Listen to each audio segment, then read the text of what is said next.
Welcome to the Africa Speaking Podcast. The podcast discusses critical issues about the African continent. It is brought to you by Toyeza Communications in Nairobi.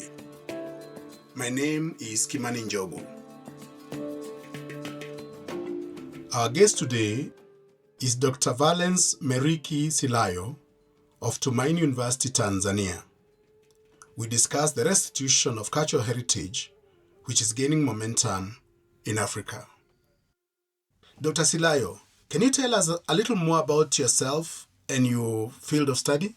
I teach history and archaeology and heritage. And I've been in heritage for over 10 years. I've been working in archaeological researches, heritage. And recently I've been introduced into heritage restitution, where we have to start a debate about returning our heritage objects that have been taken illegally from our country to Europe and other countries in North America. Can you mention some objects that have been taken away from Tanzania to other jurisdictions, and which communities are currently demanding that they be returned? Yeah, we have quite a number of objects that have been taken from Africa. And when we say taken from Africa, we literally refer to the heritage objects that were taken by a colonialist or researchers who have been working in Africa, and sometimes knowingly or unknowingly they take the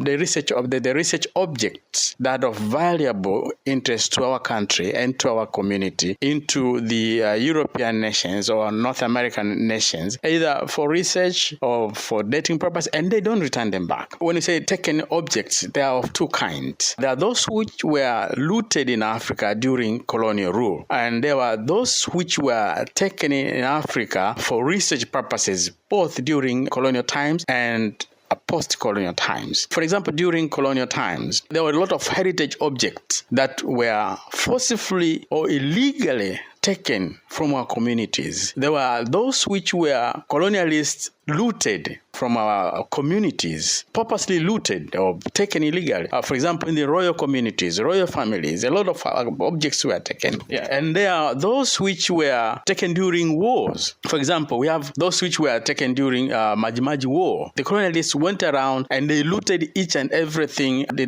termed it as a war boot, and it was taken to those countries. And second part is those objects which were taken from Tanzania or African community, Africa in general, for research purposes. We have a lot of research and archaeological heritage objects that were taken in the name of research, but they were actually supposed to be returned to the country. Tell me, why are the dinosaurs which were taken away from Tanzania needed back? Why is it important for Tanzanians' cultural heritage, which is held in Europe and North America, to be returned back home? First of all, we need to understand the importance of culture in our communities. The culture is a norm, it defines the community. It's a community property. And when you rob it, when you take it away from the community, you are robbing the community the essence of their culture, the importance of their culture, the importance of what they love, what they do, what they honor, what they respect. These heritage objects that were looted in Africa, they are of cultural importance to the community. And to mention here, there was no community that was spared in Tanzania and in Africa in general. Almost 99% of the communities, in one way or another, they lost one of their cultural element, cultural object, which of very valuable importance to their community, to represent the community in general. So when you take it away, you are taking the heart of the community away. So we say the social transformation that has been destroyed by removing this object has to be mended. And how can it be mended? It can be mended only by returning those objects. Oh, yes. Things like African artifacts and minerals. When you return them, first of all, you return the honor of the community. And second, the culture of the community will continue to prosper. We need them to come back so that the honor and respect of our community can be restored first. And second, we can think of other aspects like economic benefits and all that. But first of all, to return the honor and respect that has been destroyed by removing those objects. Dr. Silayo, in view of what you have said, what is the economic value of the cultural heritage to Tanzania?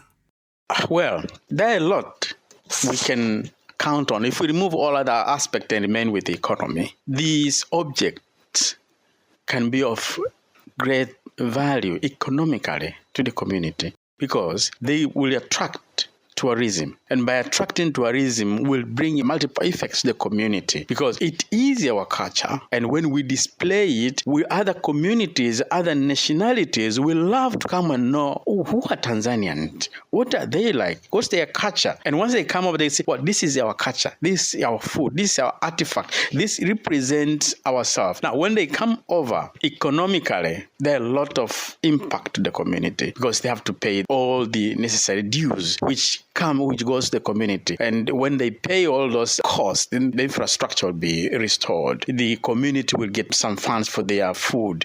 It's a multiplying effect when you return those goods, those objects to us. So it has a huge impact economically if they are returned.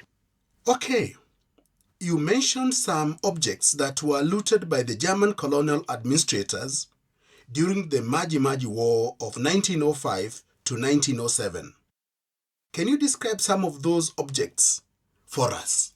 As I said from the beginning, that when we talk about the objects that were taken, they are of two categories. There are those which were taken forcibly during colonial wars, and there are those which were taken for research purpose, for the research name, but they were not returned. So if we start with the colonial wars, in Tanzania, as I said again, all of our ethnic groups were affected and in one way or another engaged into war of colonialism. We have the wars that were fought by the Germans with the Hehe, for example. A lot of stuff were taken from the Hehe, including the head of their chief from Kwawa that has been disputed for ages and ages, but luckily it was returned in 1955. But still there's some disputes about other elements that have not been returned. We talk of the Chaga German wars of 1890s to 1894. The Chaga waged war against the Germans. The Chaga were looted almost in everything, including the head of their chief, which is being disputed up to now. And the Chaga needs that to be returned. It has not been returned yet.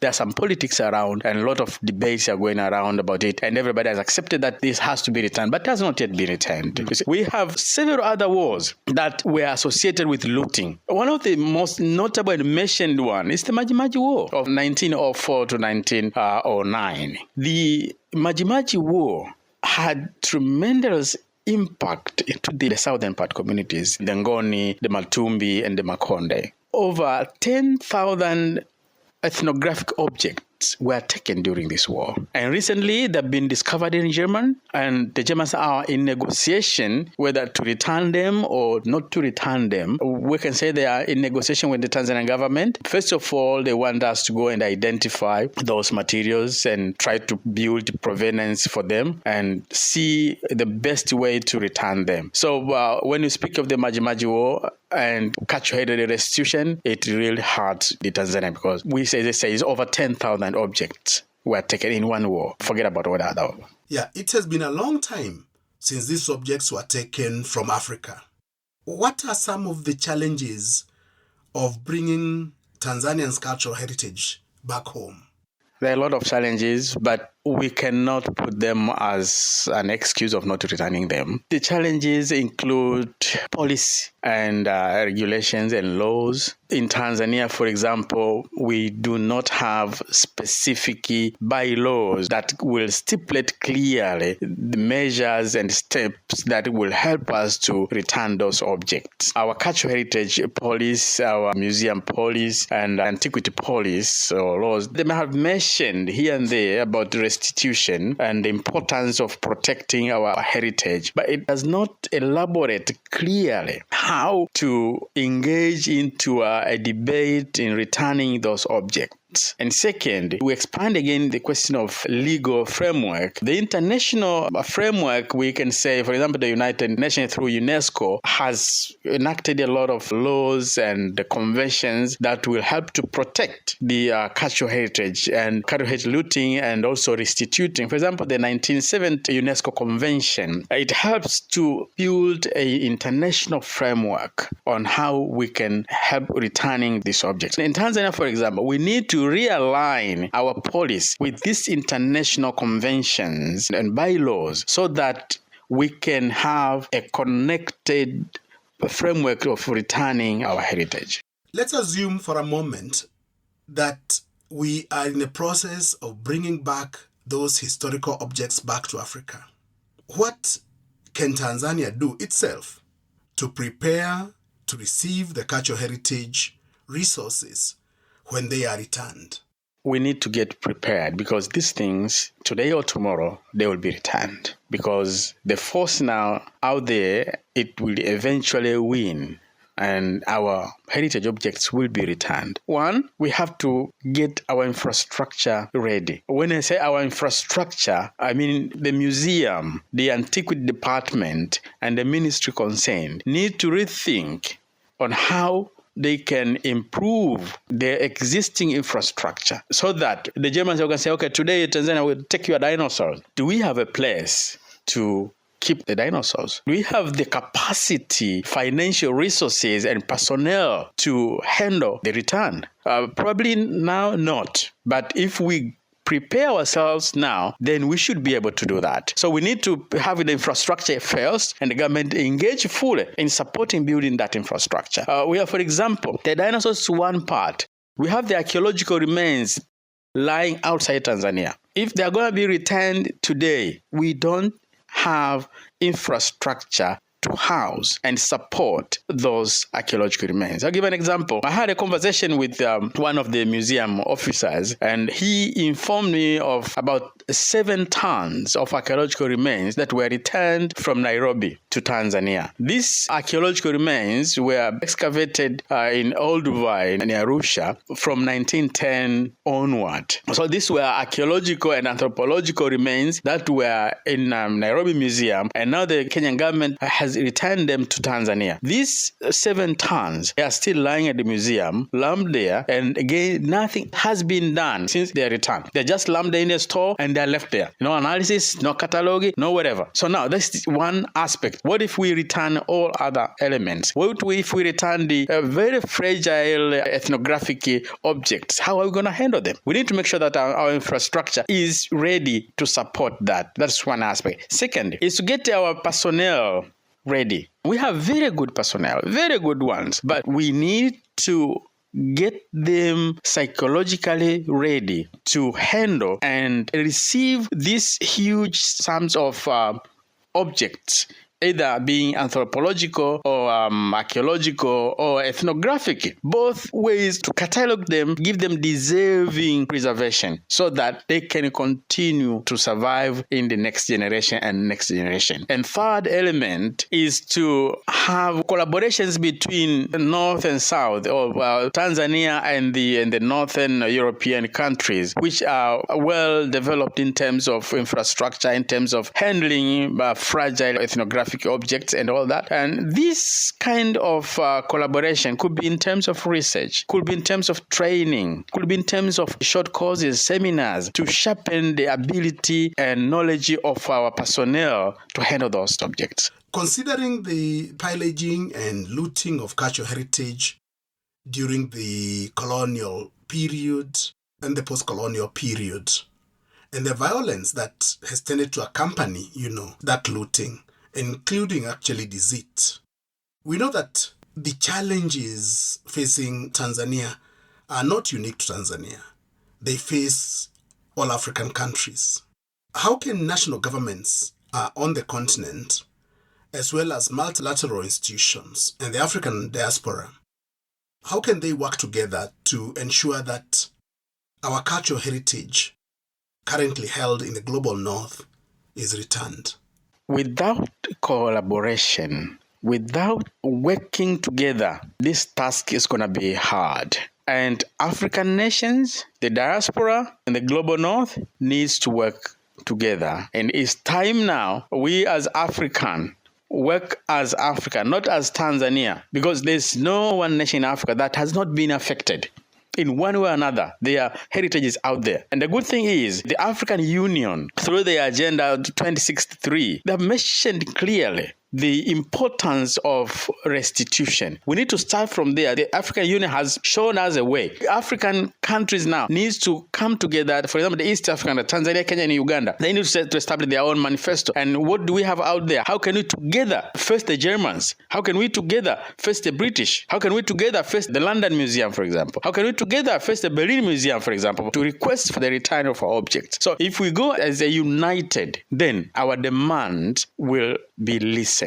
So therefore, we need to really establish now conversation between country and country, region and region. And then after that, we look to our brothers and sisters, the diaspora, who are out there in the north, and talk to them. Guys, you are there. And this is our manifesto. This is what we want to do. You are out there. Tell us. Give us some clues. Do you think we can do that? They will give us. We have a good number of scholars. The gurus are out there. They want to see this heritage going back to their countries. And once we talk to them, they will give us a clue. They will give us vision and how we can rightly face the question of restitution. On the other side, if we work united, and the diaspora on our side, then the global north will have to sit on the table with us and deliberate on how we can return those heritage. How do the communities that are currently holding the heritage in Europe and North America benefit from Africa's cultural heritage? When we talk of how the global north has been benefiting from this heritage, sometimes they may right away deny, because no one wants to display how much money, for example, the Berlin Museum, how much money they earn through displaying the dinosaurs. Some of them, okay, no, since we took the Maj boot, it has been piled somewhere, it has not been displayed out there. Some say, okay, somewhere, well, you don't have the resources and everything to hold, so we are helping you. And some will claim that, well, this is heritage, and heritage does not belong to you. It belongs to the world. And therefore, for it being housed in Germany or in London or in New York, it's the same as being held in Dar es Salaam or in Kinshasa or in Nairobi. So why are you complaining? That should not be a question. That should not be our concern. Our concern is not the economic benefit that you are getting. Our concern is the alienation of our important heritage from our community. If it's a question of economic heritage, let it be first. We are the one who created it. We are the one who knows the importance of it. We are the one who knows why we created that particular object. For example, we talk of ethnographic object. When we go to a community and find this is their stool, this is their hoe, and it's made out of wood. But for them, it's not just a wood. It symbolizes important elements of that particular community. So put aside the economic benefit and everything. First of all, we need to have it because we made it for our own cultural importance. That is one. And then when now we have to turn it into economic benefit, then it has to benefit us first who made it, not to outsider. So I cannot specifically say how much the Germans are making, because for them they will not even speak about it, but I will have to say for us, it is important to have it back. And when we have it back, it has both economic and cultural importance. What would be your final appeal to stakeholders about restitution of our cultural heritage? We need to team up with the organization like Twaweza, research organizations, research institute, media like you people, to make these things wide and loud. It is really very important for all these organizations, the Twaweza, media, government, research institutions, NGOs, community organizations, to start a debate now, to start putting this agenda in their meetings, in their organizations, that our heritage needs to be discussed. We need to put it on the table. If it's the people of media like you people, when you discuss the issues of culture, the issues of heritage, the question of restitution should be on the table. These community organizations that we have plenty of them around, they need dialogues about cultural restitution. Again, as I said, individuals, one organization, one institution by its own, it cannot achieve this goal by itself. We need to come together. We need collaborations from all aspects, from the community organizations, NGOs, media, all sorts of research organizations together and push the agenda. When you mention about people outside Africa, who are they and how will they help in this whole process? When we say outside Africa, the only people whom we can rely on are the diaspora. I'm saying the diaspora because they play two roles. They are one of us, and again, they be one of them. So when we talk of cultural heritage object, they also touch them. It belongs to their ancestors. And for them, they may look at it in a different eye. First of all, I'm here.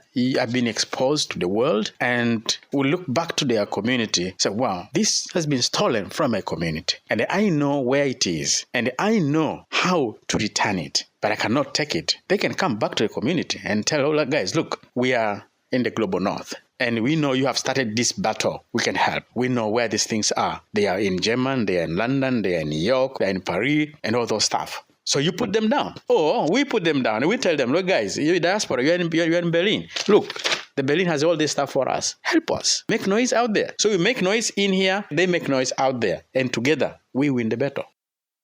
Thank you very much, Dr. Silvanus Meriki Silayo, for sharing this information with us and for spending time with me in the studio. Thank you for the opportunity to share in this global debate about cultural restitution. And it has sharpened my mind to think more, wow, there's a lot of things that needs to be done. And we need to be open and ready to shout out there for this element of cultural restitution. I also thank Professor Kimani for introducing me into this debate. The Taweza organization is really doing a great job in making the noises heard out there. And I believe one day this will be realized. This concludes our episode of this podcast with Dr. Valence Meriki Silayo of Tanzania. Thank you for listening to the Africa Speaking Podcast. Join us in our next episode, brought to you by Taweza Communications. My name is Kimani Njogu. For any comments and views, you can reach us through our website, www.africaspeaking.org. You can also reach us on Facebook, Taweza Communications, or on our Twitter handle @TawezaComs. You can also write to us on email info@africaspeaking.org.